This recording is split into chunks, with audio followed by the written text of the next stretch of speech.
Hello friends, स्वागत है हमारे अपने यूट्यूब चैनल एयर क्लासेस पे। तो फ्रेंड्स, आज हम आरपीएफ कांस्टेबल का सेट 19 कवर करेंगे। भारत तक का कवर कर लिया गया है और इसका प्ले लिस्ट भी बना दिया गया है। अगर आप लोग नहीं देखे हैं तो इसका लिंक डिस्क्रिप्शन बॉक्स में दे दिया गया, जाकर देख लीजिएगा, ठीक है। प्रत्येक सेट में 25 क्वेश्चन उठाए हैं जो प्रीवियस ईयर क्वेश्चन है, जो कि 2018 और 19 का पूछा हुआ प्रश्न है, ठीक है। तो चलिए वीडियो को शुरू करते हैं, वीडियो का अंत तक बात कीजिएगा। तो चलिए फर्स्ट क्वेश्चन की ओर चलते हैं। फर्स्ट क्वेश्चन क्या कर रहा है? फर्स्ट क्वेश्चन कह रहा है हमारा, जीने की कला के प्रतिपादक और प्रचारक कौन है? जीने की कला के प्रतिपादक और प्रचारक कौन है? तो बताइएगा इसका राइट आंसर क्या होगा। आप लोग लाइव चैट सेक्शन में जरूर जवाब दीजिएगा, ठीक है। लाइव चैट सेक्शन में जरूर जवाब दीजिएगा। और हमारा क्लास शाम 7 बजे डेली शुरू होता है, ठीक है। क्लास हमारा शाम 7 बजे डेली शुरू होता है, ठीक है। और अगर हमारा पीडीएफ लेना चाहते हैं तो टेलीग्राम ग्रुप ज्वाइन कर लीजिएगा। अगर क्लासेस 7250 के नाम से टेलीग्राम ग्रुप चलता है और इसका लिंक भी डिस्क्रिप्शन बॉक्स में दे दिया गया है, जाकर ज्वाइन कर लीजिएगा, ठीक है। तो बताइएगा इसका राइट आंसर क्या होगा। इसका राइट आंसर हो जाएगा ऑप्शन नंबर बी, ठीक है। श्री श्री रविशंकर, ठीक है। श्री श्री रविशंकर ने जीने की कला के प्रतिपादक और प्रचारक थे। ऑप्शन नंबर ए हमारा बी एब्सोल्युटली राइट आंसर हो जाएगा, ठीक है।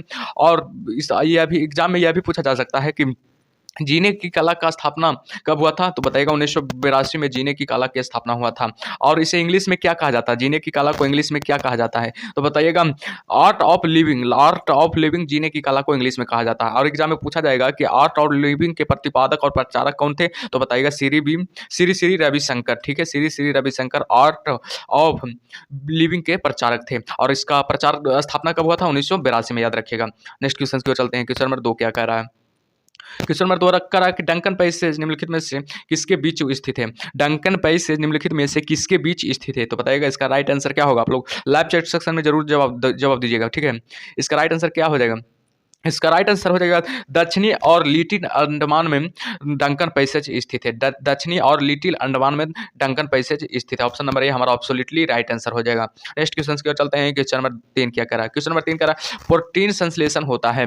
प्रोटीन संश्लेषण होता है। तो बताइएगा इसका राइट आंसर क्या होगा। आप लोग लाइव चैट सेशन में जरूर जवाब दीजिएगा, ठीक है।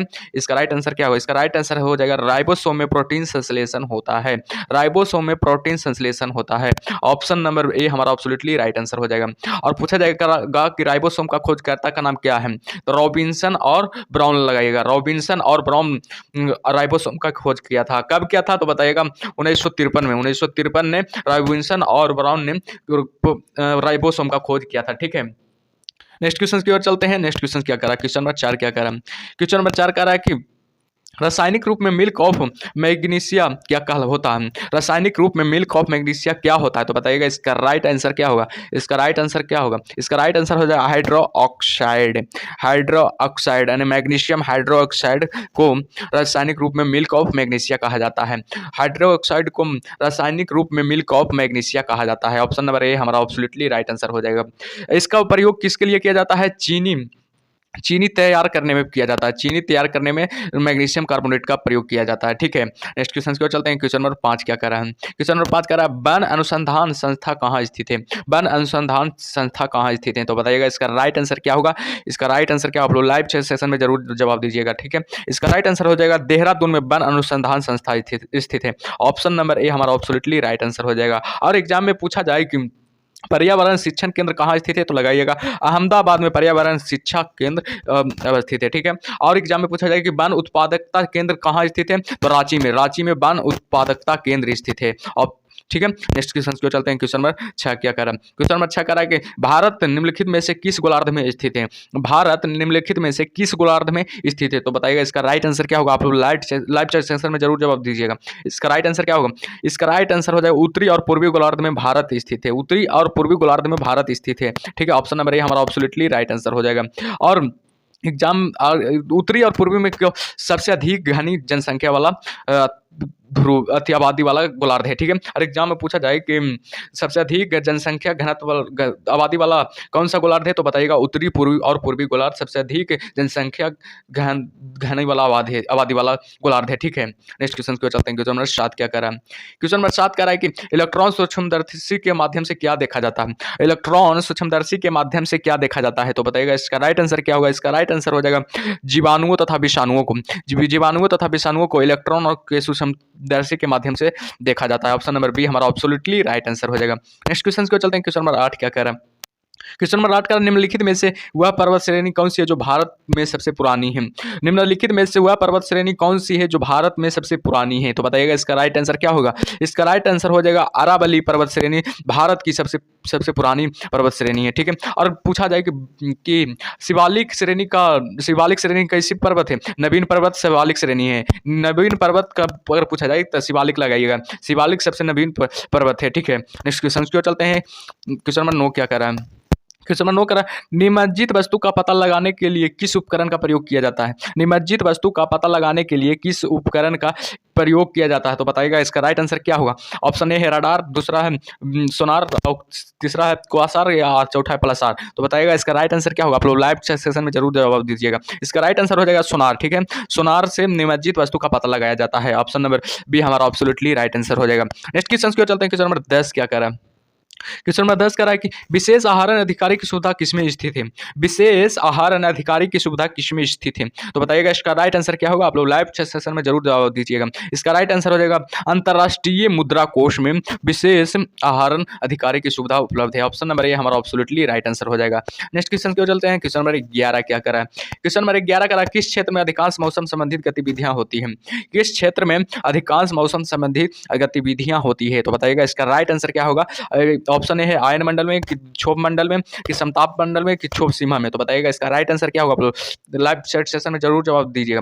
इसका राइट आंसर क्या होगा? इसका राइट आंसर हो जाएगा क्षोभ मंडल में अधिकांश मौसम संबंधित गतिविधियां होती है। ऑप्शन नंबर बी हमारा एब्सोल्युटली राइट आंसर हो जाएगा। क्षोभ मंडल को पृथ्वी की सबसे निचली मंडल कहा जाता है। सबसे निचली मंडल एग्जाम में पूछा जाए कि पृथ्वी के सबसे निचली मंडल कौन सी है? तो लगाइएगा क्षोभ मंडल पृथ्वी की सबसे निचली मंडल है। ठीक है, नेक्स्ट क्वेश्चन की ओर चलते हैं। क्वेश्चन नंबर 12 क्या कर रहा है? क्वेश्चन नंबर 12 का, अजंता चित्रकार का विषय वस्तु निम्नलिखित में से किससे संबंधित है? अजंता चित्रकार का विषय वस्तु निम्नलिखित में से किससे संबंधित है? तो बताइएगा इसका राइट आंसर क्या होगा? ऑप्शन ए है जैन धर्म, ऑप्शन बी है बौद्ध धर्म, ऑप्शन सी है वैष्णव मत, और ऑप्शन डी है शैव मत। आप लोग बताइएगा इसका राइट आंसर क्या होगा? आप लोग लाइव चैट सेशन में जरूर जवाब दीजिएगा। इसका राइट आंसर हो जाएगा बौद्ध धर्म। बौद्ध धर्म से अजंता चित्रकारी का विषय वस्तु संबंधित है। अजंता और एग्जाम में पूछा जाए कि अजंता चित्रकारी का विषय वस्तु किससे संबंधित है? तो बताइएगा बौद्ध धर्म से संबंधित है। और अजंता एक क्या है? अजंता एक गुफा है। ठीक है, अजंता एक गुफा है, तो गुफा नंबर कितना है? 17 है। ठीक है, गुफा नंबर 17। और एग्जाम में पूछा जाए कि अजंता एक क्या है? अजंता एक गुफा है, तो गुफा का नाम क्या है? तो गुफा नंबर 17 है। गुफा नंबर 17 है। ठीक है, नेक्स्ट क्वेश्चन की ओर चलते हैं। क्वेश्चन नंबर 13 क्या करा? क्वेश्चन नंबर 13 करा, शरीर का वह कौन सा भाग जो कभी भी विश्राम नहीं लेता है? शरीर का वह कौन सा भाग है जो कभी भी विश्राम नहीं लेता है? तो बताइएगा इसका राइट आंसर क्या होगा? इसका राइट आंसर हो जाएगा हृदय। हृदय एक ऐसा भाग है जो कभी भी आराम नहीं लेता है। ऑप्शन नंबर डी हमारा एब्सोल्युटली राइट आंसर हो जाएगा। हृदय हृदय हृदयवान, पॉइंट याद रखिएगा, हृदय हृदयवान नामक थैली से में सुरक्षित रहता है। हृदयवान नामक थैली से सुरक्षित रहता है। हृदय का भार कितना होता है? तो 300 ग्राम लगेगा। 300 ग्राम हृदय का भार होता है। ठीक है, नेक्स्ट क्वेश्चन की ओर चलते हैं। क्वेश्चन नंबर 14 क्या कर रहा है? क्वेश्चन नंबर 14 करा कि भारतीय संविधान सभा के संघीय शक्ति समिति के अध्यक्ष कौन थे?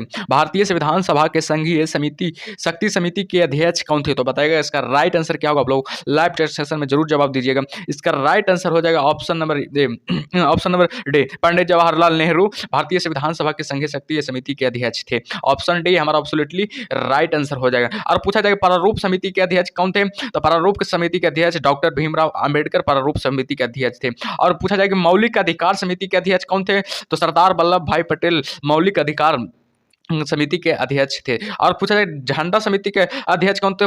तो बताइएगा जेपी कृपलानी झंडा समिति के अध्यक्ष थे। जेपी कृपलानी झंडा समिति के अध्यक्ष थे। ठीक है, याद रखिएगा, बहुत ही महत्वपूर्ण पॉइंट है। नेक्स्ट क्वेश्चन की ओर चलते हैं। क्वेश्चन नंबर 15 क्या करा? क्वेश्चन नंबर 15 कह रहा है कि लेजर का आविष्कार किसने किया था? लेजर का आविष्कार किसने किया था? तो बताइएगा इसका राइट आंसर क्या हो जाएगा? इसका राइट आंसर हो जाएगा टीची मैमा। टीची मैमा ने लेजर का आविष्कार किया था। टीची मैमा ने लेजर का आविष्कार किया था।